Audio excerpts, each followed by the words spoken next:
Hey YouTube, welcome to RV Daydream. Today we're going to be doing a semi-solar install, not a step-by-step. I'm no expert on our son's van. So let's go ahead and jump into it real quick so we can make this a short one so you can get an idea of what you might be able to pick up relatively cheap. I think this is a pretty good deal. What have you been up to? I've been riding on a daydream. So on our son's van, we installed basically this big refrigerator freezer.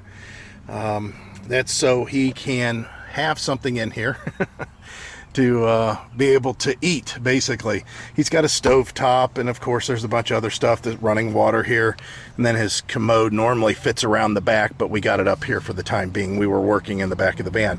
But one of the things that we did install that was probably one of the biggest benefits, other than the dual batteries that's underneath the hood, we have two sealed lead acid batteries that are in that compartment there, and of course his power inverter, and then we have a converter charger that came out of our 1992 Terry camper. It was an upgrade for us, but I took it out whenever we sold the camper and put the old one back in, and of course we're using it in here.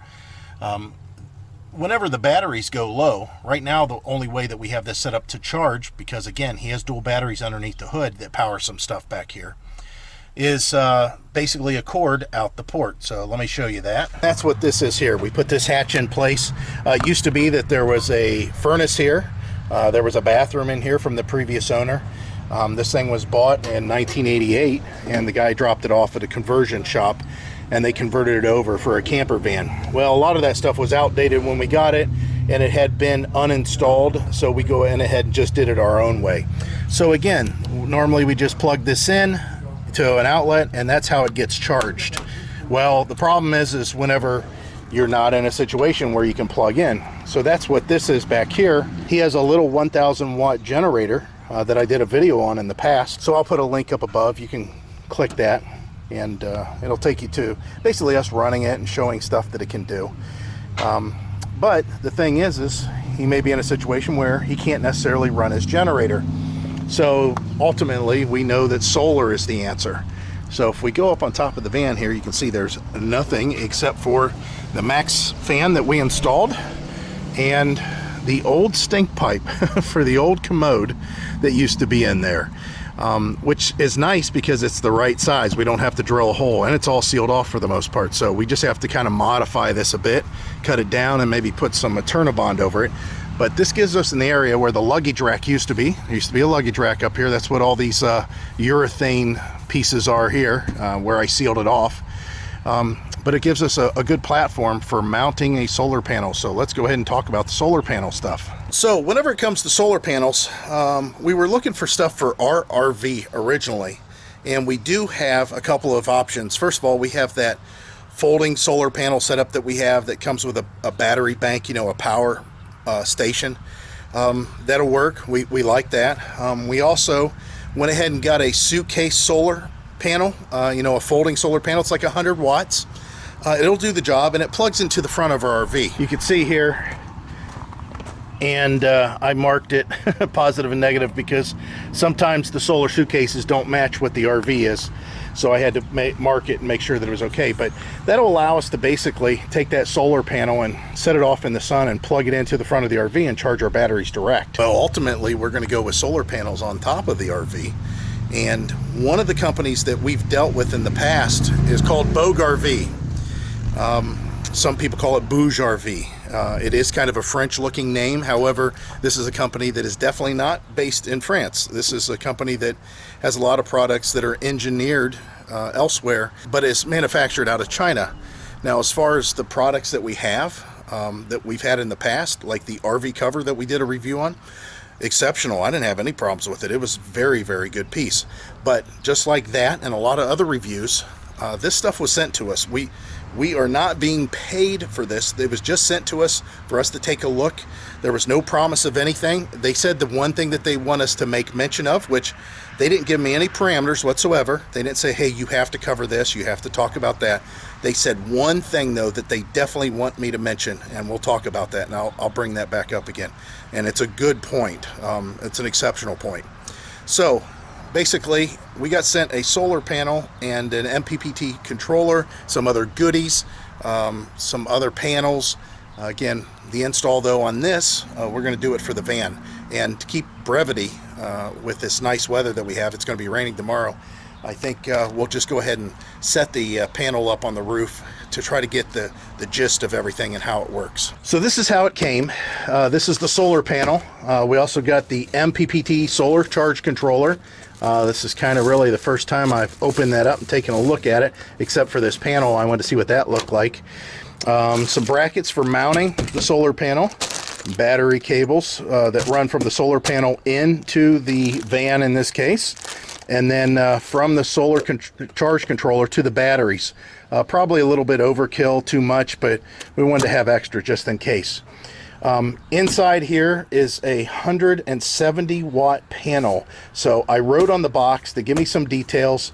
So let me go ahead and open this up, keep the box kind of handy so we can take a look at all the different things that I want to make mention and that one important point. First thing I'm going to tell you is I'm definitely no expert on solar, not even close. I know basically how it works. The sun goes in here. It converts to power that comes out wires. The wires get connected to a controller. The controller gets connected to the battery. That's all I know, and that's just enough for me.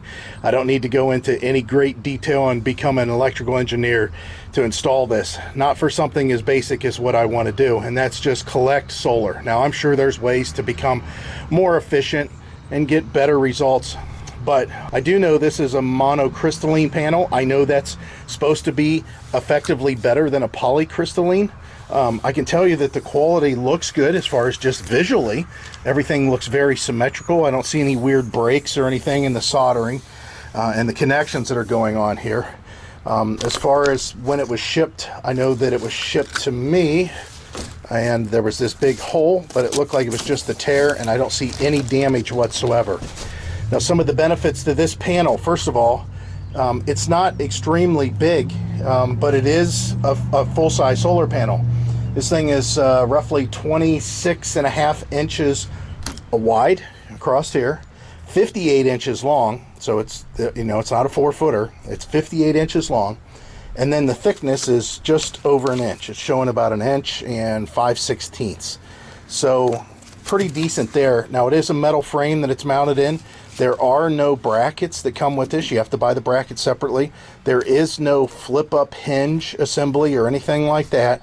This is just the solar panel itself, which is fine. I mean, the one thing that I know is that if you tilt these things in the fall, you'll get more sun. What I find, though, is what kind of risk are you taking climbing up on top of your RV, wandering around, wobbling around up there, trying to get your panels up every single time you set up? It'd be different if you're sitting for months on end. That would be a good idea to have them, but they make motorized ones, but the cost at that, you know, how long is it going to take for you to recoup that cost? I don't know. But it's something I might look into in the future. But again, this is for his van just for now.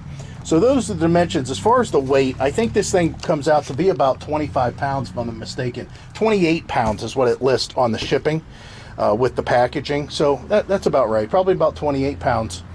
But now, getting into just some basic stuff, max voltage, 19 volts is max, and the max amperage is 8.91. So you've got basically, let's say 8 amps, almost 9 amps, and closer to 9 than 8, and then volts, like I said, on the max side is 19. So that's ideal conditions, ideal wiring, ideal everything. So if you're actually going to get that, I don't know. That's why people run multiple solar panels. Of course, cloudy days, sunny days, and you can see here we've kind of got a mix of clouds and sun. Right now the sun seems just a little bit stronger. Getting off of the dimensions and the specs at this point and getting into the main thing that I wanted to talk about, which is pretty cool, and they wanted me to talk about it, and I have no problem saying this. The warranty on this is if you have any problems with it within the first 18 months, so over a year, if you have any problems with this, they'll replace it. You send it back, they replace it, period. Other than that, you're going to love this. The warranty on this against failure, whatever it may be, whatever failure there is, 25 years. It's a 25-year warranty. The reason that they push 25 years is because they're wanting this to also be used in a homeowner situation. So 25 years. We won't even have our RV for 25 years. There's no way. Just no way. It's not going to happen. So 25 years these panels are warranted for. Now here's the other cool part that they have in that 25-year thing. Not really a warranty issue. It's more of maybe like you're putting it up and down all the time and the frame breaks. For 25 years, they will allow you to buy a panel to replace your broken panel at a 40% discount. Now you want to check the pricing on these because there may be a discount code down below. I don't know if I've got one as of yet. I haven't checked my mail recently. If not, you'll find these things, of course, in the link. They go on sale all the time, and they put heavy discounts on them, you know, to mark them down, you know, anywhere from $5 to $25 a panel. So again, look for the link down below.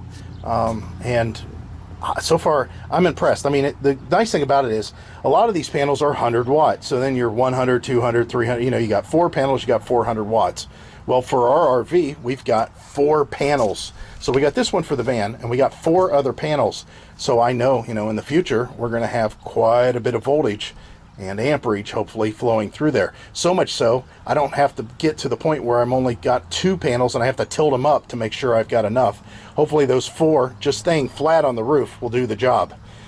So let's go ahead and move forward with this and take a look at the solar controller, because I don't know that much about this. Of course, obviously this is what they're calling a remote meter, but this is the monitor. This will mount inside there. Has a simple 4-pin connection, and then this is the controller itself. And let's see the connections. It's got a heat sink on the back. I can feel that right away. And yeah, pretty basic. It's basically saying this is the positive and negative for the solar, and this is the negative and positive for the battery. That's pretty straightforward. Shows when you got solar power, shows when you got battery power, and then you can set. There's something to set, which I don't know anything about that. I'll have to take a look at that. This isn't a Bluetooth or anything like that, as far as I know. It's just a straightforward solar charge controller. Again, I don't know very much about solar, but I know that the MPPT solar charge controller is better than, I think they call it a PWM or something to that effect, which I have that on our portable suitcase solar charger. So it's nice that they've got something that's upgraded there. And you can see here's where that 4-pin goes. There's the set button, and then there's a place for temperature senders, and what those do is you can run those to your batteries. So if your batteries are too hot or too cold, I'm sure this will allow this controller to do some kind of control over that. I'm not too concerned about that, not as of yet. Mainly those batteries in a compartment that should stay relatively warm, but when it's cold, maybe we'll have to look into that. These are the leads, of course, that you'll use with your battery cables. Again, the links will be down below for all this stuff.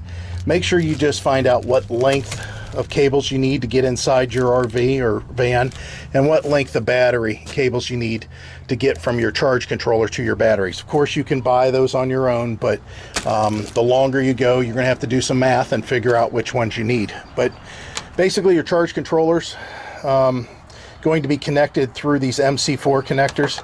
So let's see what we can do with this thing. Let's go ahead and get it wired up, put on the roof, get this thing setting inside, look at the monitor and see what kind of output this has on a cloudy day on a flat roof that's kind of pointed the wrong direction. You can see the van, we're doing some work on it. It's kind of pointed you know, ramped up the wrong way. The sun's over there, but we'll see what this can do. This thing is pretty slick. One thing I want you to be aware of, which our son wasn't aware of, is how big the panels are when it's compared to a full-size van.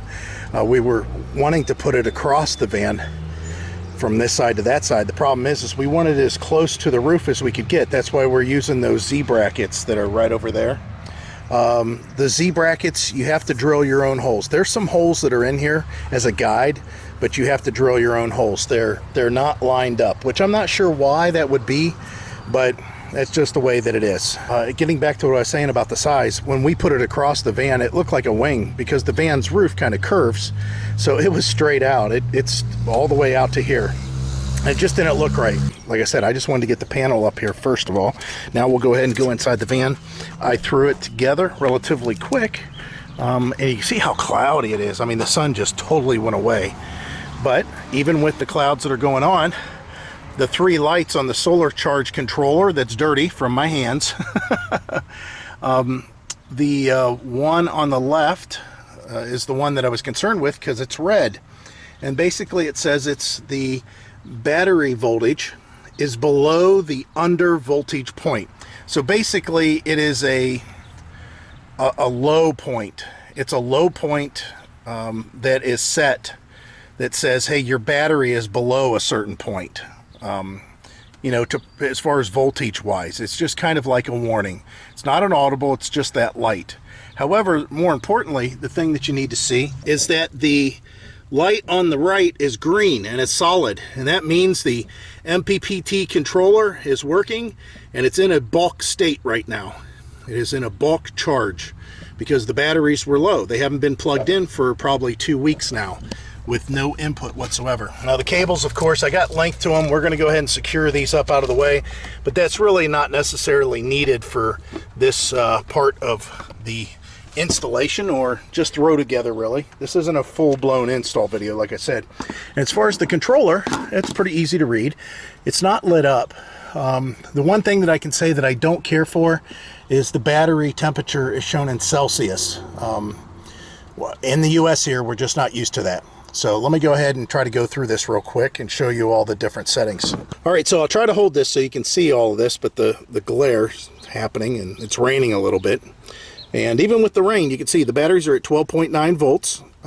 That's what they were whenever I first plugged in. It was actually 12.7. It's saying that it's a sealed lead acid battery. You can set the type of battery. Now going to the next, you can see just a little here and there's of the whole system. You've got 18.5 volts coming in from the solar panel. Very self-explanatory, you know.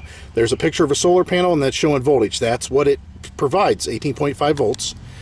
Of course, there's the battery. What the solar panel is putting into the battery is 1.51 amps, going up, going down, depending on the sun. 90% is what it shows the battery's at. 13 volts is what it shows the battery at. 21 watts is what the solar panel's actually putting into the battery. And then amp hours, that's going to be something that shows up after a period of time, you know, to show how many amp hours are actually involved. And then this is the only thing I don't care for, and I don't see a way to change this. I might be wrong, but right now I don't see a way to change it, and that it's at Celsius. I don't like that the temperature is at Celsius.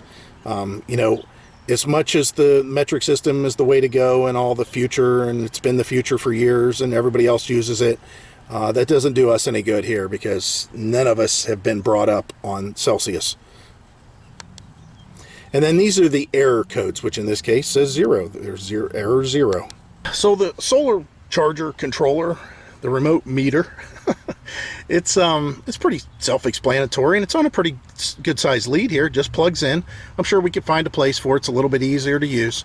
I put the charge controller there because it's kind of behind this cabinet and kept our battery leads going to the batteries relatively short.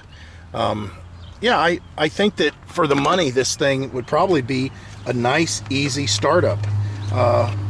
It's got a lot of protections in it, and there is a manual not only for the solar charge controller, and it's a good manual, it's got good information in there, but also for the controller and all the things you'll see on the display. And you can see down at the bottom the battery types. There's the serial port indication.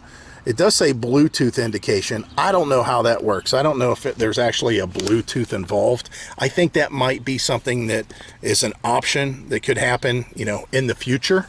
And they just wanted to put it in the display.